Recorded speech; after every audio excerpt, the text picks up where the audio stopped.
बिस्मिल्लाहिर्रहमानिर्रहीम, अस्सलाम वालेकुम वरहमतुल्लाहि वबरकातुहू। उम्मीद है कि आप ठीक ठाक होंगे। मेरा नाम है वकास मीर और आप सुन रहे हैं उर्दू पॉडकास्ट। आज मैं बात करना चाहता हूँ एक ऐसी सोच के बारे में जो कि हम पाकिस्तानियों के जहन में होती है, और ज़ाहिर सी बात है काफ़ी ज़्यादा और भी एशियन ममालिक में होंगी, इंडिया में भी होगा, बांग्लादेश में भी ये सोच होगी, अफ़गानिस्तान में भी होगी।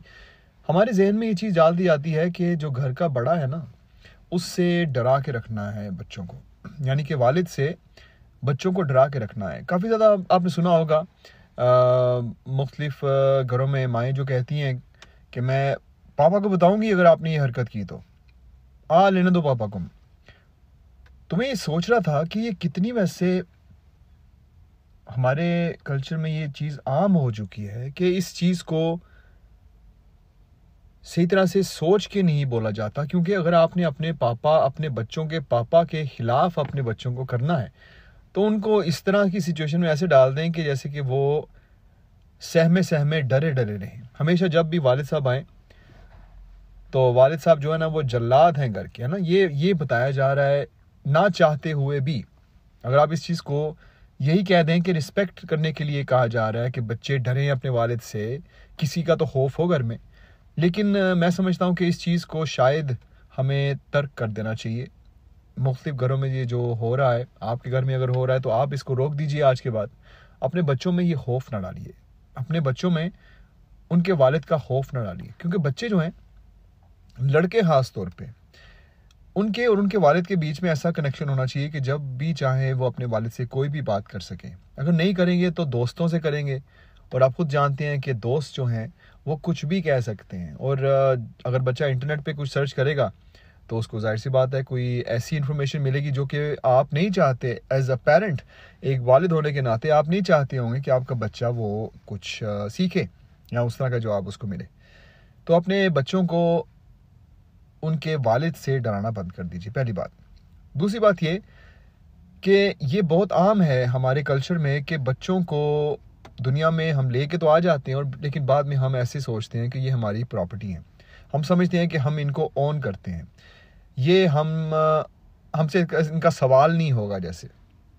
जबकि एक एक लफ्ज़ का, एक एक सोच का, एक एक बेइज्जती करने के अंदाज जिस तरह हम देखते हैं उनको, उसका हर एक चीज़ का हमसे जवाब मांगा जाएगा। और ये आप भी जानते हैं और मैं भी जानता हूँ कि पेरेंट होने के नाते, वालिदैन होने के नाते हमें ये जवाब देना बहुत मुश्किल होंगे, क्योंकि हमारे पास कोई जवाब नहीं बनता इस चीज़ का कि हम अपने बच्चे को इतनी बेइज्जती से बात करें, उसके साथ इस तरह से बात करें कि जैसे कि वो सेकंड ग्रेड सिटीज़न है। एक किस्म का इस तरह से उसको ट्रीट करें जैसे कि उसकी मर्ज़ी थी इस चीज़ में कि वो दुनिया में उसने आना है, और इस तरह से उससे बात करें कि जैसे कि वो कोई हकीर सा बंदा है और उसकी कोई औकात नहीं है। और जाहिर सी बात है उसके बाद फिर गाली गलोच भी आता है, उसके बाद मारना भी आता है। काफ़ी घरों में बच्चों को मारा भी जाता है, उनसे गाली गलोच भी किए जाते हैं, और साथ साथ उनको इस तरह ट्रीट किया जाता है दूसरे बच्चों के सामने कि बंदा ये सोच नहीं सकता कि अगर कोई और आपके बच्चे को ऐसे करे तो आपका दिल करेगा कि मैं उसको मार ही दूँ। लेकिन आप अपने बच्चे को जिस तरह ट्रीट करते हैं वो आप सोच भी नहीं सकते कि अगर किसी और तरीके से देखा जाए तो अगर किसी दिन आपकी ना हिडन कैमरा, किसी में घर में ना आपका हिडन कैमरा लगा के आपके घर वाले ही आपको दिखाएं, बाय रिलीज़ ना करें वीडियो, लेकिन आपको ही दिखाएं कि आप कैसे लगते होंगे जब अपने बच्चों को गुस्से में आके मारने को दौड़ते होंगे या फिर गाली गलौज करते होंगे, उनके सामने चीखते होंगे अपने घर वालों के ऊपर। अगर बीवी है तो अपने हस्बैंड पे, हस्बैंड है तो अपने वाइफ पे। किस तरह से आप बात करते हैं एक दूसरे के सामने जब बच्चे आपको देख रहे होते हैं कनखियों से कि ये मेरा वालिद इस तरह बात करता है या मेरी वालदा इस तरह बात करती है मेरे वालिद से, या आपस में एक दूसरे को पसंद नहीं करते क्या? और जब मुझसे ऐसे बात करते हैं तो शायद मुझे भी ऐसी बात करनी है आपस में। मैं भी शायद अपने बड़े भाई से ऐसे बात करूं तो मेरी भी बात सुनी जाए, और बड़ा भाई ये सोचता होगा कि मुझसे ऐसे बात करते हैं तो मैं छोटे भाई से ऐसे बात करूंगा तो शायद वो मेरी बात सुने। डर और खौफ का माहौल बना के हम सोचते हैं कि बच्चे जो है ना बड़े खुश हैं। बच्चों को हमने सिक्योर पोजीशन में रखा हुआ है, बच्चों को ऐसी सिक्योर लोकेशन में रखा हुआ है। इस तरह तो हमारे ममालिक की पुलिस भी नहीं करती, और शायद इससे ज़्यादा बुरे करती हो। लेकिन सचमुच में हमें सोचना पड़ेगा कि क्या हम अपने बच्चों के मुस्तकबिल के बारे में, उनकी पर्सनालिटी के बारे में सीरियस हैं। अगर हैं तो हमें सोचना पड़ेगा कि हमने कैसे बात करनी है उनके साथ।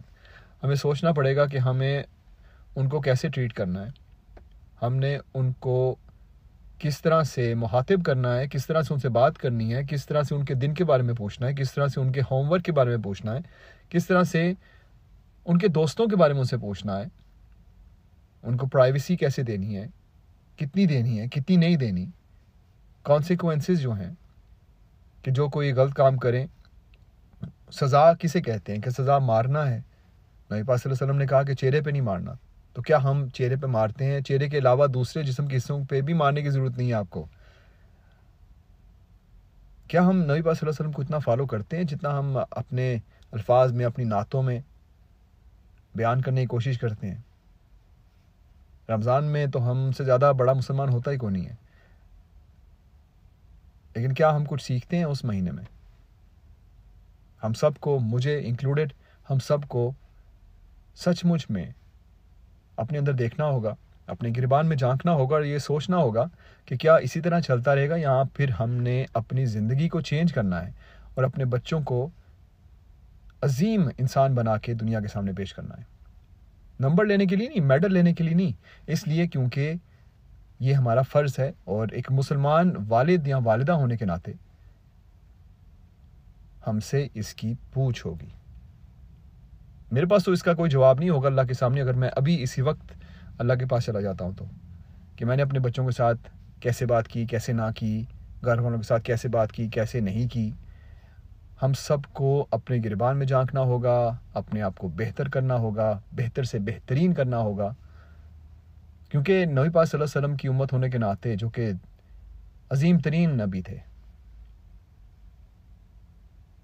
हमें भी उनकी अजीम तरीन उम्मत बनना होगा, अजीम तरीन वालिदैन बनना होगा, अजीम तरीन बच्चे बनना होगा अगर हमारे वालिदैन ज़िंदा है तो।